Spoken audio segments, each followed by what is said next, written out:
Hello and welcome to Board Games, Bricks, and Hobbies. Today I'll be taking a look at my top 10 favorite party games. So these are games that you want to bring out when you have a big crowd of people and you want to play something that's going to be fun and enjoyable, easy to play, and all of that stuff.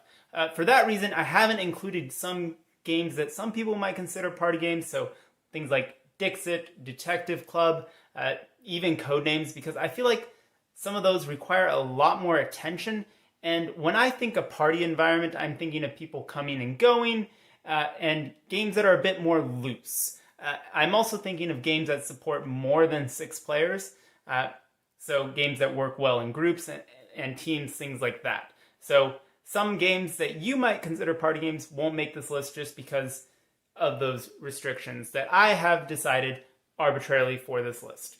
But without further ado, let's get into number 10. So, the first game on this list is Pit. Pit is an absolutely hilariously fun game. It works well with any number of players, and it's absolute chaos at the table. If you like quiet parties, then you're going to want to steer clear from this one. But if you just enjoy shuffling cards back and forth and just other chaos, then you will love Pit. It's a silly little trading game that I really enjoy. Next up here is a game that I had trouble choosing, but it is Things, or A Game of Things, not to be confused with A Game of Thrones. But Things is one of those games where everyone writes an answer and then puts it in, and then the judge kind of deals it out. But there's a small twist in this one, because in this case, you are trying to give the answers back to the person that wrote it. And so you get points for matching that. And I think that's a fun twist on the like everyone writes something. Similar games would be like Say Anything, stuff like that. But I like this one because it makes it so that you have to try and guess your audience. It does mean that your group might determine the playstyle of this game, but I really enjoy it. That is Things. Next up here, we have a charade style game, and my favorite charade style game is Gestures. Gestures is just silly fun. It comes with a ridiculously oversized little clapper thing that eats your cards if you don't perform them in time. So it's basically just speedy charades, but it's fun. It doesn't have a lot of pop culture, and so it works well with a mixed audience, and I really enjoy Gestures. All right, next up on this list, we have our first word game. This is Balderdash. Balderdash is a really fun game where you are essentially trying to bluff about what a word means or what a law is or who a person is. The newer versions add some more things that kind of add some variance. There's also another game that I kind of like that's similar to this called Wise and Otherwise, but that one's been out of print for a while. But kind of any game that's like Balderdash.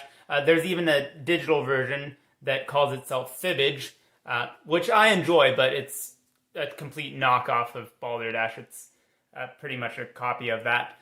But I really enjoy this game. It doesn't require a whole bunch of knowledge because the whole point of it is to bluff about your answer. So that is Balderdash. Next up here, we have our second word game. This is Taboo. Taboo's been around for a while, and even though there's a bunch of other word games that have come after it, I still think this is one of my favorites. It's a very simple premise. You have to guess someone to guess a word without saying 5 other taboo words. And that's pretty much it. It's pretty simple. If someone says something they're not supposed to, they get buzzed. And I really like it, and it works well with any number of people. Next up on this list is Cranium. Now, Cranium was a huge brand on its own at one point. They had a bunch of different games. But I'm talking about the main core base game of Cranium. And the thing about Cranium is that it's not just one game. There's a lot of games where it's just drawing, it's just charades, it's just trivia, but Cranium has a little bit of both. Now, some might argue that because it tries to do so much, it doesn't really do any of those well, but I think it works really well. And again, this is another one that works great with a mixed audience, so different age groups. Anyone can kind of join in this game, and if you're in teams, it's just a good time. That's Cranium. Next up here, we have another game. It is Imagine If. Now, there's a couple different versions of this one. I would recommend the newer ones because they have more variety in the questions than the older ones. But Imagine If is a game where you are trying to say something about the person. So if so-and-so was a roller coaster, what would they be? And then it gives you a bunch of options and then you vote. So it's kind of fun, kind of silly. It's also kind of similar to a game called Who Knew by Cranium. It's funny how Cranium keeps popping up here. But I enjoy this one the most. Just one quick note is that this also is a bit group dependent. So if you are playing with a group of strangers, there is a possibility that it could dive into a little bit of stereotyping and maybe judgment. So just be cautious of that and make sure that the group you're playing with is there to have fun and not judge people, and you'll be good. So that is Imagine If. Next up here, we have a game that's unique in that it's about winking at people, and it's called Wink. Pretty simple game. You essentially have a deck of cards on the table, and you have your own cards, and you are trying to find out who the partner is. You are trying to find out who has certain cards by secretly winking at them before your next turn. However, if someone thinks they catch you, they can play a card and steal your points. So it's a fun, silly game. It might be out of print, which would make it the only game that is out of print on this list, which is unfortunate because it's a very fun game.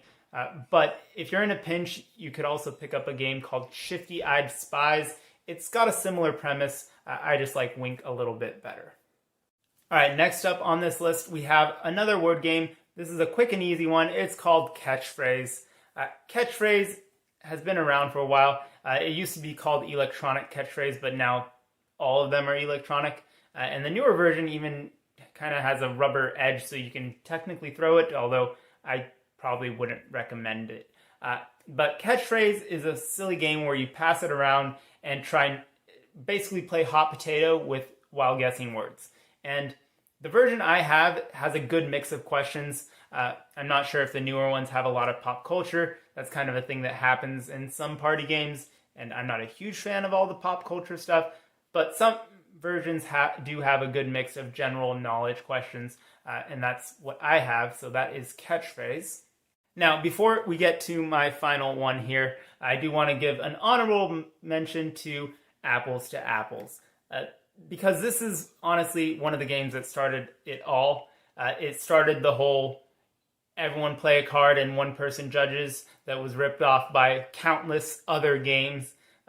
And while I will still enjoy it, I won't turn it down, but I also won't turn my nose up to it either. It's still a decent game, and the older versions still have a good mix of general stuff, and the newer ones I think skew a bit more towards pop culture, which is kind of a trend with party games. So I would stay away from the newer ones, but the old one, it still works. Which brings us to my final game on this list.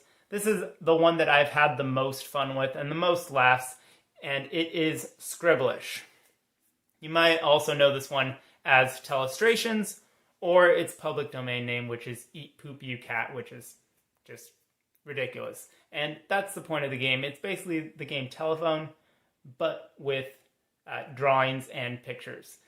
And so it is always a fun time, and I always laugh a lot, and my group always laughs a lot, and it's just a really fun game that is Scribblish. So let me know your favorite party games in the comments. Did I leave something off that's one of your favorites? Let me know, and I hope to see you again in another video. Take care. Bye.